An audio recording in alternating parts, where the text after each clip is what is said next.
ఈరోజు మీలో చాలామంది చాలా అవసరాలు కలిగి ఉన్నారు, చాలా అక్కర్లు కలిగి ఉన్నారు. కొన్ని విషయాలు జరగాలని ఎదురు చూస్తూ ఉన్నారు. కొన్ని కార్యాలు అలా ముందు పెట్టుకొని వాటి నెరవేర్పు కోసం తహతహలాడుతున్నారు. కొంతమంది తల్లులు తమ పిల్లల్ని రక్షించుకోవాలని ఆశపడతా ఉన్నారు. తమ బిడ్డలకి మంచి ఉపాధి దొరకాలని ఆశపడతా ఉన్నారు. తమ పిల్లల ఫ్యూచర్ బాగుండాలని ఆరాటపడతా ఉన్నారు. అలాగున కొంతమంది పిల్లలు తల్లిదండ్రుల్ని మేము క్రమంగా చూసుకోవాలని ఆశపడతా ఉన్నారు. రైట్, నువ్వు ఆశించేవి అవి భూ సంబంధమైనవైనా ఆత్మ సంబంధమైనవైనా మనుషుల దయతో అవి జరగవు. దాని అంతటికంటే ముందు దేవుని దయ మనకు కావాలి. పైనుండి మనకు సహాయం రావాలి. పైన ఉన్నవాడికి మన మీద కనికరం పుట్టకపోతే భూమి మీద ఏ మనుషునికి మన మీద కనికరం పుట్టదో, దయ పుట్టదో. మనం బాధపడుతుంటే వాళ్ళు అసహించుకుంటా ఉంటారు.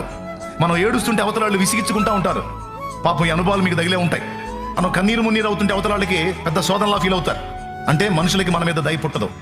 ఎవరైనా మన మీద దయ తలచి మనకి ఏదన్నా సాయం చేశారంటే మన మీద ఫస్ట్ ఎవరికి దయ కలిగిందో తెలుసా? ఆయనకు దయ కలిగింది.